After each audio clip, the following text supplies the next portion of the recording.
Welcome to the Freezing of Gait and Falling webinar. I'm Casey Peluso of Parkinson Foundation, Western Pennsylvania, joined by our CEO, Christine Haythorne, our VP of Marketing and Communications, Lauren O'Neill, and our newest hire, Dwayne Hardick, who is our VP of Administration and, Operations and Development.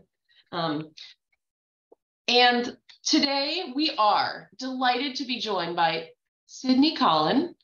She returns. She did a webinar for us in the past, and she is the visionary and inventor of NexStride. She is also the co-founder and CEO of Diora Devices, a medical startup company. She studied biomedical engineering at Cal Poly. And we also have physical therapist Ron Blehm. He has practiced physical therapy for over 30 years with a specialization in geriatrics and fall prevention. He is also a published author and researcher. Thank you both, and may the webinar begin. All right, Thanks everyone. for having us. Good morning. Thank you so much for having us. Yeah, sorry, wow. Sydney, wasn't meaning to talk over top of you. I'm going to try my best here to do a share screen and get that fired up. Share that and share that. Is that good for everybody? It looks good, Ron. We're here. Okay. Good morning. Good morning, all. Yes, welcome to December. So about me, really briefly here, physical therapy is actually my second career. That is me in the picture over there on the right-hand side. As Casey had said, I've been a physical therapist for a while. I have done a lot of work with Parkinson's over the years. My father-in-law actually had Parkinson's, multiple system atrophy. I was a co-author of some Parkinson's research papers. The most notable was published in 2015. So that was a great experience to get to do that. I am a fan of non-impact exercise such as Tai Chi and Qigong. So that's kind of a little bit about me.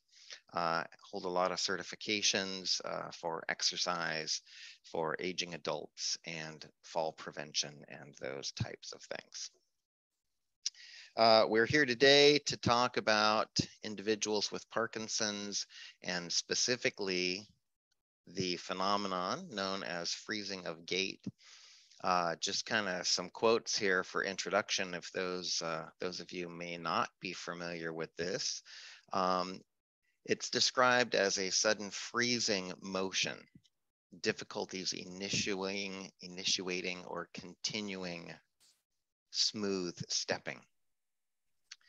Often becomes more noticeable when turning around corners or crossing threshold, surface area changes, or in stressful situations like being out in public. And as you can imagine, if you have a freezing of your motion when you're trying to cross the street, for an example, that can be a very scary and intimidating time. Freezing of gait is often associated with disease progression, but not necessarily the case. We used to think that Parkinson's always came with that hallmark tremor. That's not the case. Many subtypes of Parkinson's do not have tremor, and subtypes of Parkinson's may also demonstrate freezing of gait, not necessarily associated with disease progression. It's more common in disease subtypes with slowness of movement or falls. It is less common in subtypes that are actually tremor dominant. Freezing of gait in and of itself, if we just look at that one component of Parkinson's disease, is not related to dopamine levels. Therefore, it's less responsive to medications. As a general overarching view, patients that suffer with Parkinson's fall down 2 times more often than their age-matched peers, But beyond that, those with freezing of gait fall down 4 times more than their Parkinson's counterparts and are 6 times more likely to have an injurious fall. That becomes very scary and very disabling. So if we can identify and manage and prevent this freezing of gait phenomenon, then all the better. Because freezing of gait is difficult to treat, those patients oftentimes find themselves being more isolated, which is a contributor to disease progression and aging in general. So we look for ways to allow patients to continue their life and their lifestyle. Really fascinating little schematic here that I'll share with you kind of to help your understanding. We have a patient, we'll call him Bob because all of my patients are named Bob. And when we put this patient Bob on a computer force plate and ask him to take a step with his right foot, it looks something like this, where you get this circular weight shifting and the right foot moves forward. In this middle picture here, this particular Bob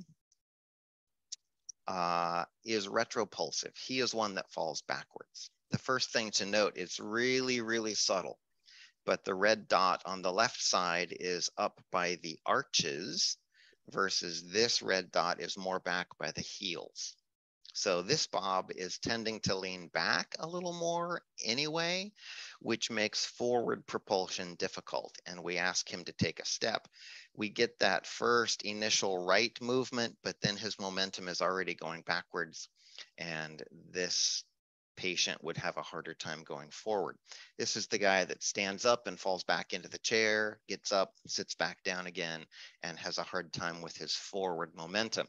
So how do you overcome that? You tend to bend over more and stoop and hunch more, and then you have that hunched over posture that nobody wants. Our third example here, the red dot is again aligned up by the arches, so his postural centering is more typical of what we see. This patient maybe has freezing of gait, and we ask him to take that step with his right foot. We see the motions, but they're much smaller. We get the initial weight shift to the right is smaller, and then the subsequent weight shift to the left is much smaller, and he cannot ever effectively take a good step because he can't shift his weight, and therefore he can't pick up his foot.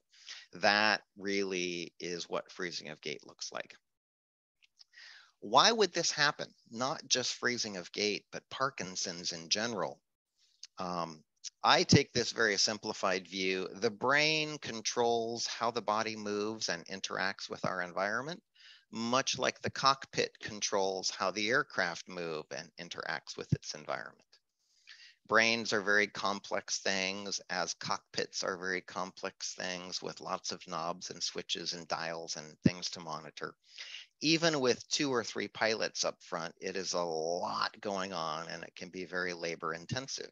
So engineers with their insight built the autopilot, and that part of the cockpit can fly the plane while the pilots are monitoring the knobs and switches and dials and talking with air traffic controllers.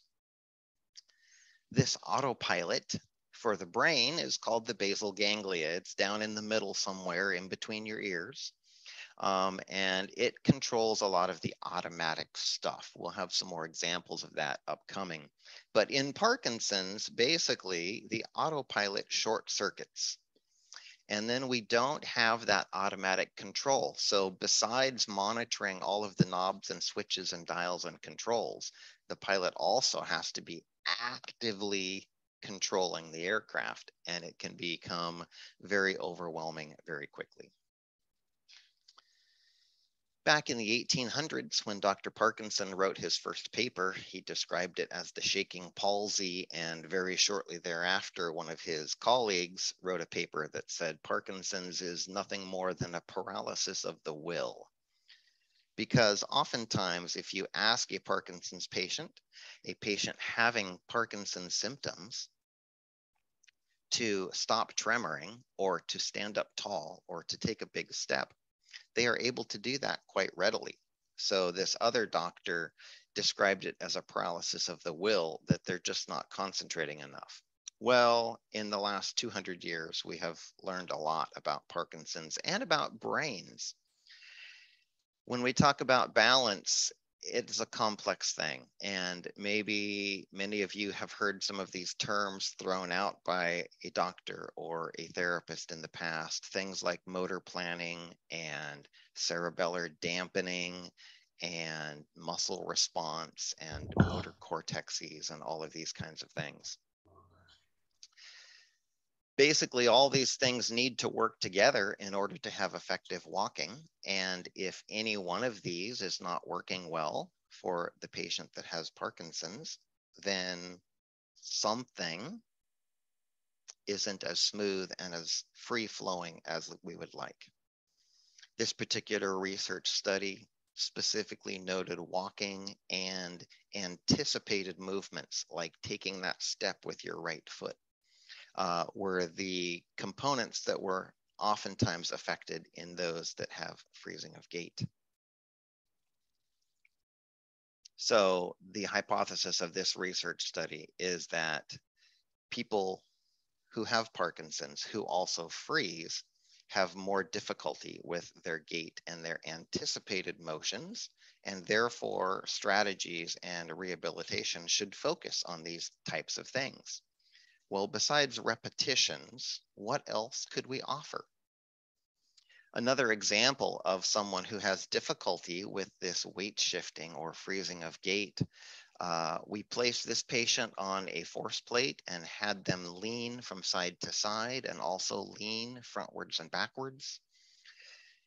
The slower speed on the bottom and the left graphic was good, but as we asked the patient to go faster and faster and faster, the patient had more and more and more difficulty both with his speed and his control of motion. As you think about ambulation and walking and getting from point A to point B, we would like to be faster, but that is when these components of control and speed suffer the most because they require the most input from that autopilot. With time and with practice and with therapy, we can see all of these components can improve, but it takes ongoing effort. And I feel oftentimes like there needs to be something extra that we can offer. Here's how it might look for the patient. You're sitting in your chair there at the red X. You're having a lovely day in your apartment, and the doorbell rings. You're wondering who it could be. The autopilot would say, go get the door. And there's many things that are involved with going to get the door, like standing up and balancing and being awareness of your posture and your space. Standing requires balance, which is all of those components from the brain. You're wondering who could be at the door. Do you need to use your cane? Maybe you need to hurry to get to the door, but you got to watch out for the table. Don't trip on the wood pile. Then you feel like your gait is maybe shuffling, and you remember that the therapist said you got to take big steps. There are so many things going on. You have the lamp in the way. You have the chair and the couch to step around. There's a surface change going from carpet to wood. Then you start feeling like it's taking a long time. Maybe you need to go to the bathroom. The doorbell rings again, and it quickly becomes overwhelming. This is a day in the life for patients that have Parkinson's disease. Things become overwhelming and difficult because that autopilot cannot pick up the slack. The automatic part of these things suddenly is brought to the forefront of your mind, and it is a lot to deal with. This simple picture simply shows that while maybe you can do 1 or 2 or 3 things, as that picture fills up with more and more and more input, more neurostimulation, things start short-circuiting. And ideally, what we would have is a way to bypass that short circuit. so that the connections can be more normal and more speedy and more effective. I don't know if you are familiar with this video. I'm going to try and play this for everybody here because it kind of demonstrates what it is we're talking about. Very, very small steps, almost levitating, difficulties with turning, surface changes, coming through the doorway. You can barely see his feet moving at all as he tries to turn around. This is how it is for someone that has freezing of gait. I was not able to get the sound for this video, so I will try and read along with it. If it's too fast, we can revisit this. But this researcher basically talks about some of the components of having Parkinson's disease and how therapists hope to combat that. We think of compensation, which is exercise, finding new ways to move, finding new muscles to help them move, practicing activities with a therapist or trainer can perhaps improve the quality of movement. When we talk about neuroplasticity, exercise is really important because it changes the brain and how the brain relates to the body and those connections. We were taught in school that the brain was what it was and you suffered losses throughout your lifetime. Now we recognize that the brain does change and can change and will continue to change, and especially the brain changes with exercise. And now we are thinking that exercise and activity and some of these focused therapies can actually slow or maybe halt disease progress. That's very hopeful. And so rehab and therapy really looks at maybe 3 different components. So exercise to restore mobility or to prevent the loss of function. Compensation, which was just listed in that last video, learning new ways to move. Improve awareness so that we can bypass some of those short circuits that are caused by Parkinson's disease. And finally, adapt or improve neuroplasticity using tools and modifying the environment to allow for maximum function. So we'll talk about each of these in a little bit of detail here. I don't want to take too much time, but exercise specifically can improve fitness, improve your posture and your alignment, increase your strength and range of motion. Exercise improves your ability to do dual tasking or task switching. It's good for mental agility as well as attending, sequencing and prioritizing tasks, coordination and reaction time, both of which are directly linked to falls and fall prevention. Exercise is also good to help manage depression and anxiety. There are hundreds, if not thousands, of different exercise proposals. High intensity training, multitasking and task switching, which was the research study I was involved in, rapidly alternating tasks or exaggerated motions, like is shown on the left side, target training or sports-specific training, as well as challenges that actually require patients to fall down and thereby improve their fall prevention. Things like that have all been shown to be very effective. In the research study that I was directly involved in, we were proposing 10 minutes of each of these different types of exercise genres, which would be an hour exercise class. For the patients exercising at home, we could do 3 of these for half an hour in the morning and 3 of them for half an hour in the afternoon, and break it up however it works for your schedule. But a combination of, aerobic training, but also agility stepping, weight shifting and boxing, multitask training, Pilates and yoga work, as well as Tai Chi and martial art training. So that was the particular study that I was involved in, but as I say, not necessarily the one and only. Another component that was discussed is compensation, modifying the environment, for example, clearing pathways, providing targets to walk to rather than just get the door, a short-term target, get to the coffee table, get to the refrigerator, get to the door. Adding grab bars and railings is another helpful thing. And tools such as external cueing devices or internal cueing strategies. This is really where Sidney's invention will come into play. Visual cues, I don't know if you've seen this video, same gentleman that was having a hard time turning before. So we put little strips of tape on the floor, and with those visual cues, now he has a target and he can take much better steps. This was not a change in time or in medication. This video has a metronome that is clicking a certain beat, and he can march to the beat, allowing him to take better steps. So these visual and auditory cues are types of devices that can be very beneficial for patients, specifically with freezing of gait, but maybe not just that. Therapy treatments that use modalities, including visual and auditory cues, should be prescribed for freezing of gait. That was published in March of 2020. I did a search for these visual and auditory cues. I found 92 different hits for research studies utilizing these types of devices.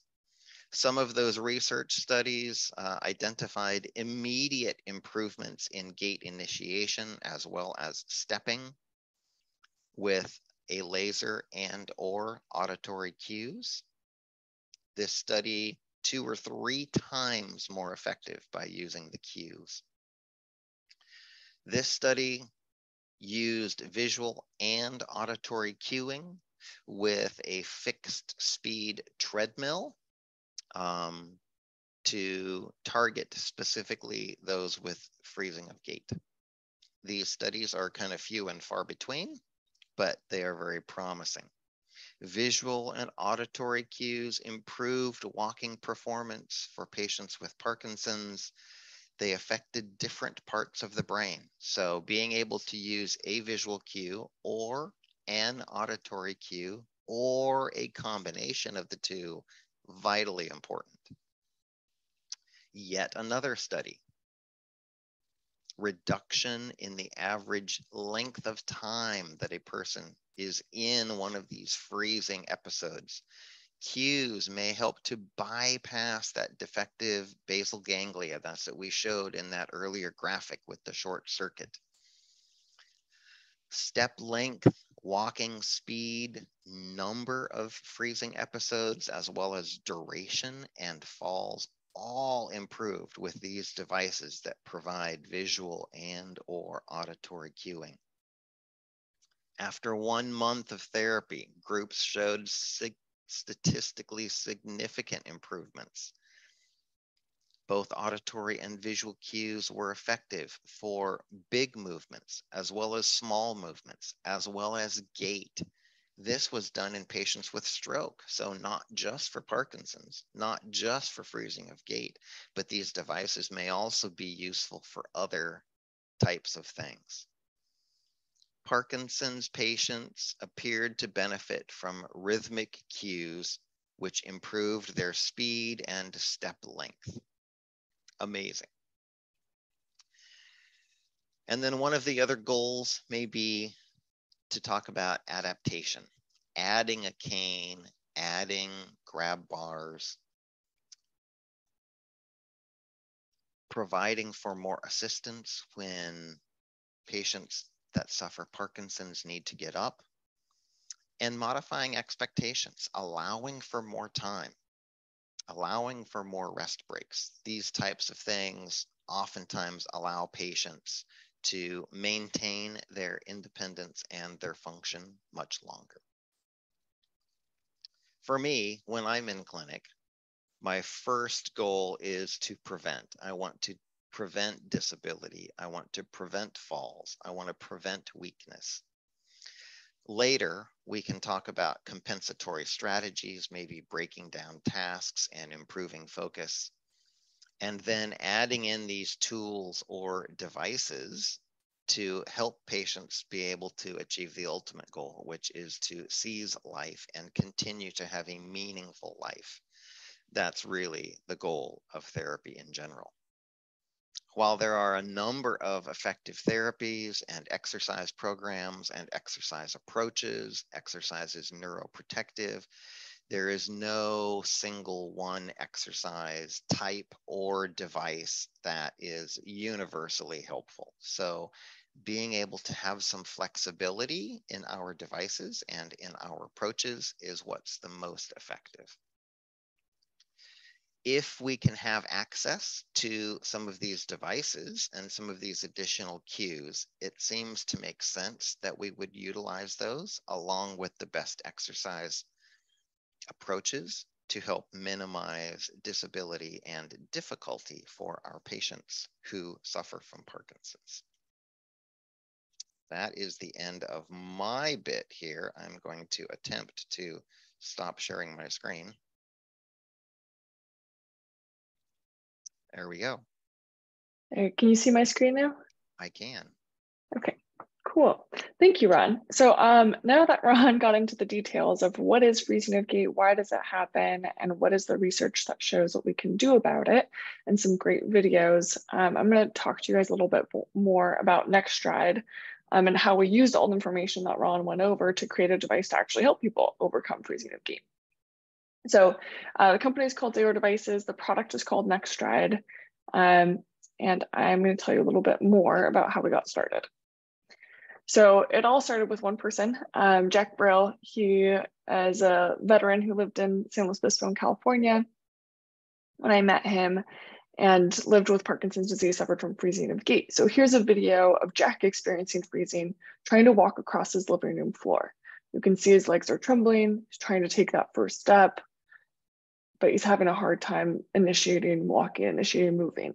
So this is what freezing of gait looks like. I think it's worth noting that there's a huge variety of how people will experience this and when they will experience this. So Jack is on one side of the spectrum where every time he tries to take a step, he's frozen. And he can maybe take 5 or 10 steps and then he freezes again. There's another side of the spectrum, and we have somebody on our YouTube channel, John Pistachio was one of our customers, who is on the other side of the spectrum. He's super active, pretty young guy. He goes on hikes, he goes fishing, he lives next to the beach, so goes to the beach all the time, and he only freezes in very specific situations, like walking up a steep driveway or on hikes when the terrain is a little bit uneven. So he uses NexStride just in those situations to overcome freezing when it happens, once a month, once every other month, but he wants to know that he has a solution to overcome it when it happens. So I just wanted to throw that out there, that there's going to be a very, very broad spectrum of how people experience this and when they experience it. So I showed you the video of how NexStride works. Ron already explained all of this, but as I started to look into solutions for Jack, what I found is that there are these visual and auditory cues that Ron explained in his presentation that show that we can use these cues, lines of tape on the ground and metronome sounds, to be able to help people be able to walk again. And we do that by activating, hold on, I gotta get my slides. There you go. We do that by activating the goal-oriented part of the brain that allows you to kind of bypass the part of the brain that's not allowing you to walk and allows you to be able to start moving again. So these visual and auditory cues are already used in physical therapy clinics across the US. There's over 100 peer-reviewed articles that have been published showing the efficacy, showing how effective these cues are. But for Jack, there wasn't any way for him to use those cues at home outside of the physical therapy clinic. So what we did was take the most effective cues and combine them into a simple portable device that you could attach onto any cane, walker, or walking pole. So the visual cue that we use here is a green laser light projected onto the floor in front of you. The auditory cue is a metronome. You visualize yourself stepping over that green laser line or stepping to the beat of the metronome. And by changing the intention behind the movement, by adding that goal there, you change the part of the brain that's being activated and you allow your body to be able to start walking again.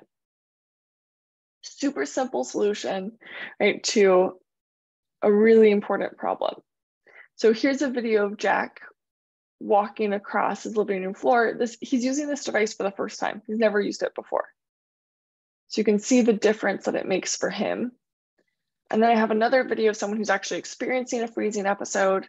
He's unable to move his legs, and then he activates that green laser line from the NexStride, and that allows him to take those first steps.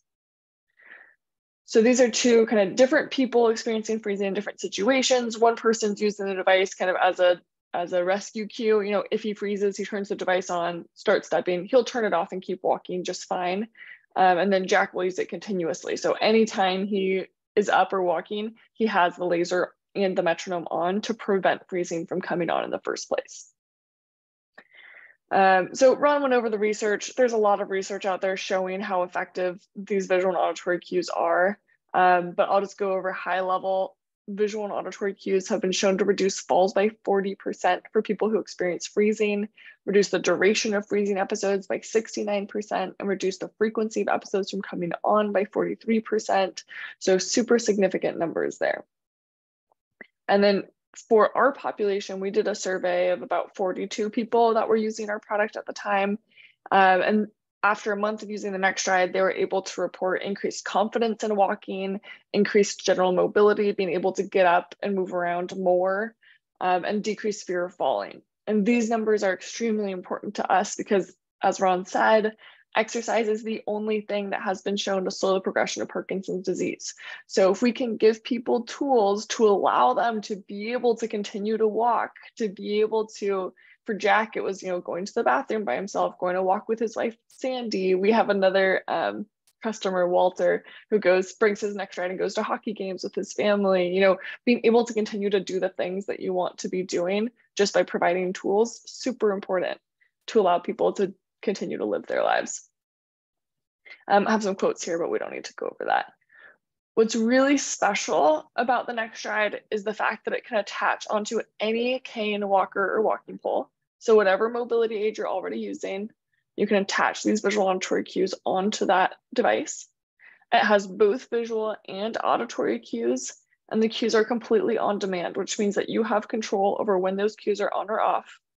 You have control over when attention is being brought to you because, you know, it is a green laser line on the floor and a metronome. Sometimes that will draw attention. So you can have complete control over when that happens. The setup is super easy, right? You attach it onto your cane or your walker, and then you kind of place the laser line either right in front of your toes or a couple feet in front of you and start walking towards it or walking over the laser line. And then same thing with the metronome. You can set the metronome to your walking speed. It's completely adjustable to you. And then you just step to the beat of the metronome. Okay, last slide here is on how you can purchase it if that's something that makes sense for you. The first thing that I'll say is that price should not be a barrier for anyone to get the NexStride. Okay, we have a partnership with an organization called the Parkinson's Wellness Fund. They'll cover the cost for anybody who needs financial assistance. We have payment plans. We have a discount code that we made specifically for you guys for Parkinson's Foundation of Western Pennsylvania. It's PFWPA50 for $50 off.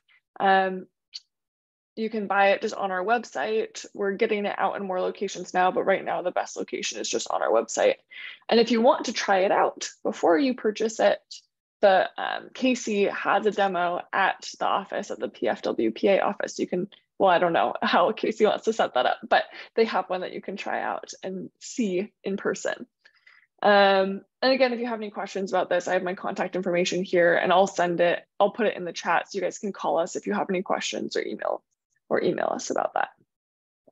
But really our goal is to just provide the tools to help people be able to walk with confidence and retain their mobility, their quality of life. So I will stop there and hopefully answer any questions that y'all have.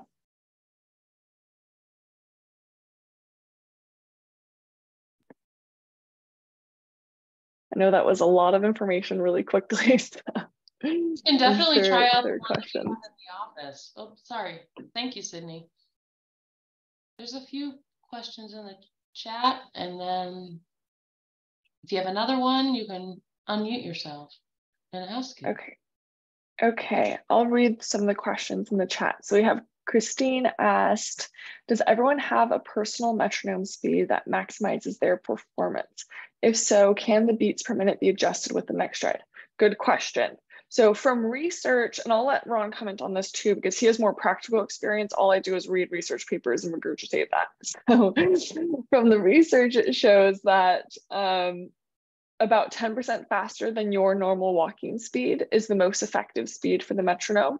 And it is fully adjustable. Here, I have my NexStride somewhere over here. I was going to say, if you don't have one, I have one. I can get it fired up here. So I will also jump on here. Yes, there is a significant amount of research that shows we all have our normal self-selected speed for walking. The normals tend to gradually decrease over time, especially in patients that suffer from Parkinson's. So if we want to maintain your baseline normal, then we up that a little bit. There was a study a decade or more ago out of the University of Washington in Seattle, where they put patients that had Parkinson's, they put them on the bicycle and had them pedal. And one group pedaled at their speed and another group pedaled at a speed that was set by the trainer. They were on a tandem bike and the trainer made them ride faster than they wanted to. All of them improved their cardiovascular output and their general health status, but only those that were forced to ride a little faster had improved stepping and walking. So as Sidney was saying, if we shoot for 5 or 10% faster than the normal. So when I try this with patients, I will do maybe a 2-minute walk test and see how far they go in 2 minutes. And then I will set the metronome slightly faster than that and have consistently been able to show increased walking distance in the same 2 minutes.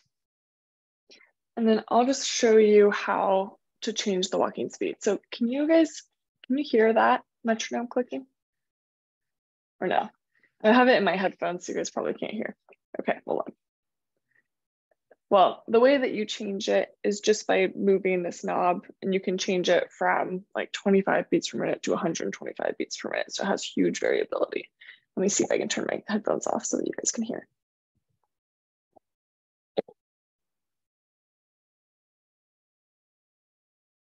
Okay. Can you still hear me? Okay, let's try this. Can you hear that? No. Let me try it here, see if this works. Oh yeah, we can hear yours. Okay, so then I can turn it faster or slower, depending on the need. So I have actually used these on a very slow speed for balance. So they have to spend more time on one limb versus a faster speed to increase your walking speed. NexStride is great for that.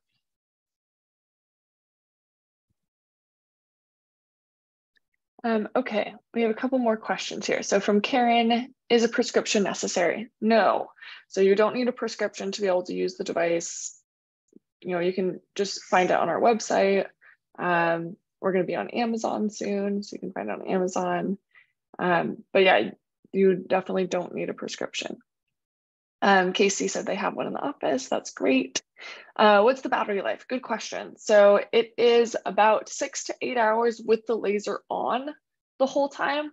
So normally it really depends on how people use it. Generally, we find that people have to charge it like once every 3 to 4 days. So it doesn't have to be charged every night. it's great to get into the habit of just charging it every night so that you know it's available and ready for you the next day. But you know, generally I hear people charge it like every 3 to 4 days, or once a week even, depending on how often you actually have the laser light and the metronome on. Can the device be added to any cane or walker? Yes. I mean, we have not found a cane or walker that we cannot add it to. So let me just show you how to attach it so you can see how simple it is. So we have 2 sizes of bands. We have a small band. Can you see this? A small band and a large band. Small band, large band. And they can attach onto different sized walkers and canes. But basically you can imagine if your cane is right here, right? And you're attaching it on, you have this little loop on one side, wrap it around the cane, and you have the little loop on the other side. And that's it. So I will jump in here as the physio, because there are other companies with other devices that are permanently mounted on their devices. So, you know, you have a guy who can walk totally fine. He doesn't need a cane or anything, but now I have to get him a walker so that he can have the metronome. That makes no sense to me. This device, if you only need the metronome, what is preventing you from putting it in your pocket and turning the metronome on? If you only need it for trekking poles, and then it can go with you. And 15 years from now, if you need a walker, it can hook on the walker too. So as the physical therapist, that is really what sold me on this. We know about the science, we know about the research, yeah, but this device is fully portable and fully flexible and can go with the patient for years or decades as they progress along through life and activities. Many of my patients have come in with very poor walking on a walker. We can get them fired up on the NexStride. They move that to a cane because they're walking so much better. They don't need the walker anymore. So this device is all about freedom and flexibility. That's what sold me. No, I'm not a salesman. No, I don't get commission, but it's awesome. And I think that is the hard part about it is, I guess we've known that visual and auditory cues have worked for years. Physical therapists have been using these cues for years, but how do we make it into a device that people can actually use every day and be able to take those cues with them? Amazingly enough, not everyone wants duct tape on the floor down the hallway, but this is awesome. Thanks, Ron. So I just put our website and our phone number in the chat, but I'll also put our email, info@getnexstride.com. But the website is just getnexstride.com. And then the phone number is 805-242-8015. And we have everybody on the team answers the phone. So a lot of the times you'll talk to me when you call. I have a question. Sure, Steve, what you got? I do some assistance with therapy in Boston. And I'm wondering whether the device could be attached to your arm so that if you have a problem, you can, excuse me, I'm working on my voice. You could point and hit the dot. Excuse me. It would be helpful for some of the people that we work with to be able to do that. So would you consider having something to attach to the arm so that you can point and shoot? Yeah, it's a good question, and we do actually get questions like this a lot in boxing. I've had one physical therapist like somehow get the NexStride onto somebody's head and use it for like posture. because it's just a great visual cue of like where you're at, and you can kind of set the laser where you want it to be, and use it as a goal in a lot of different ways. So it's not really built to be attached onto an arm right now. It's hard for me to imagine how we would do that with the setup that we have right now, but we are working on getting a device that attaches onto the person in the next couple of years. We're focusing on a device that attaches onto canes and walkers first, and then in the next few years we'll come out with a device that attaches onto the body. We're thinking about kind of more onto the waist, like a bit like a belt clip kind of device, but we are in kind of the early stages of development. So any feedback that you guys have of what's needed out there, you know, I'm all ears. And happy to chat about it and looking for advice from the community. So helping somebody, if we got one of those, could we detach it and have the instructor hold it? Yeah. Because that would be something that would be helpful. Yeah, absolutely. Steve, if you want to try that out, send me an email and we can set up a demo or something with your instructor. Okay. And see if it's helpful, see if it works. Sorry, Steve, I missed that. I help. I assist the instructor. So, okay. So yeah. How are you going to get information to me? I put in the chat our email. It's just info@getnexstride.com. I can also, my personal email is just Sidney@darodevices.com. I'll put that in here too. Can you see the chat, Steve? No. Okay, I'm done talking. So Steve is a real thinker here. I have used the metronome part of that for my boxing classes just to keep some speed up there. And in my case, I can hold the device and use the metronome and have the entire class boxing at the same speed. I see no reason why you couldn't, I don't know, ace wrap it to your arm and use it that way. The device is not made for that. That's not how it's designed. You know, I don't want you to strap it on there so tight that you impede the blood flow down your arm or something. But yeah, I think this is the future looking direction that Dioro Devices is heading. And I think you're on the ball there, Steve. Thank you. Ron is also one of our, I would say, most creative physical therapists that we've worked with. Like, he's the type of person that will find a solution for anything, you know, and I really appreciate that about him. He does a great job. Lauren asked the question, can the laser harm your eyes?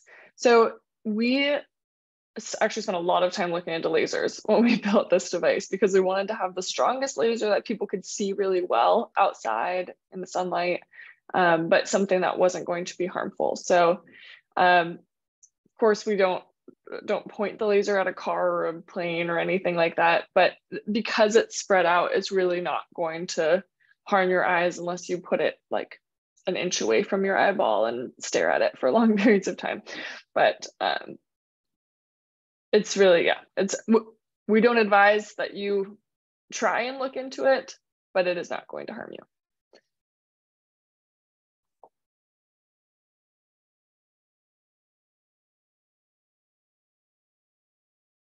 And thank you, Casey. Steve, it looks like I got connected to you via email, so I'll send you all information.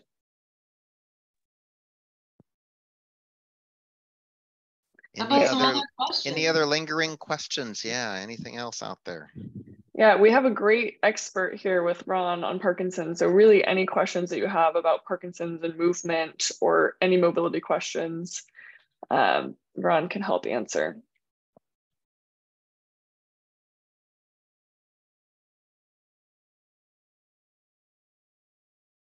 Or any questions about like when to go to physical therapy and what physical therapy can do to help. I have an idea that this group is pretty well connected, so.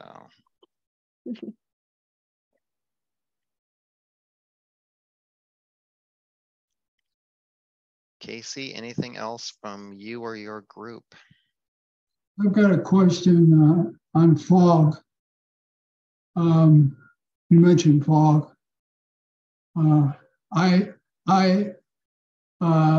have, if I have coffee, caffeine helps, but is there something other than that?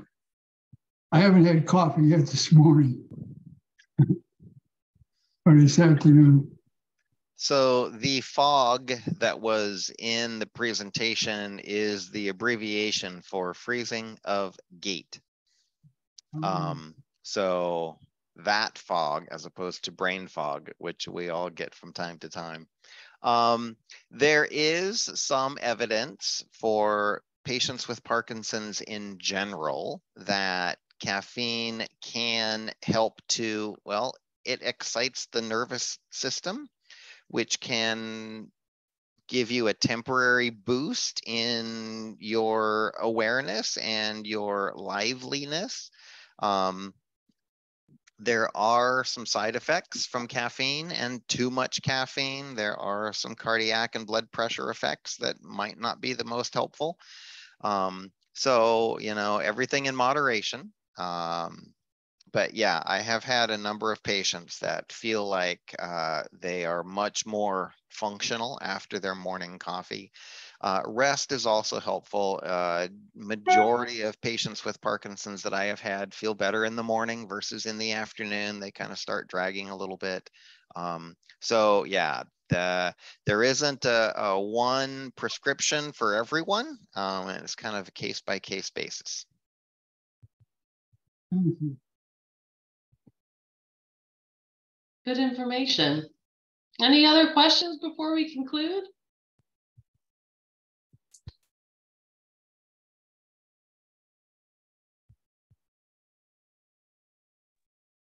Well, I think that's a wrap. Thank you, Sidney and Ron and everyone for attending today.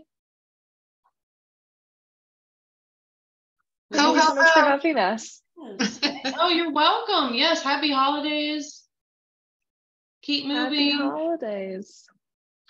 And if you have any questions about NexStride, Sidney will be glad to help, or you can contact me and you can also try it out. We have one in the office. And Casey, maybe we can, the staff is kind of splitting up a little bit and attending support groups. So if you participated in a support group, maybe what we can do is take it and let people try it in that setting as well. Great idea. That's a great idea. It'll be on the run. It'll be on the go over the next 2 weeks, and then can be on the go again in January. Okay, bye everyone. Thank you. Thank you. Thank you. Goodbye.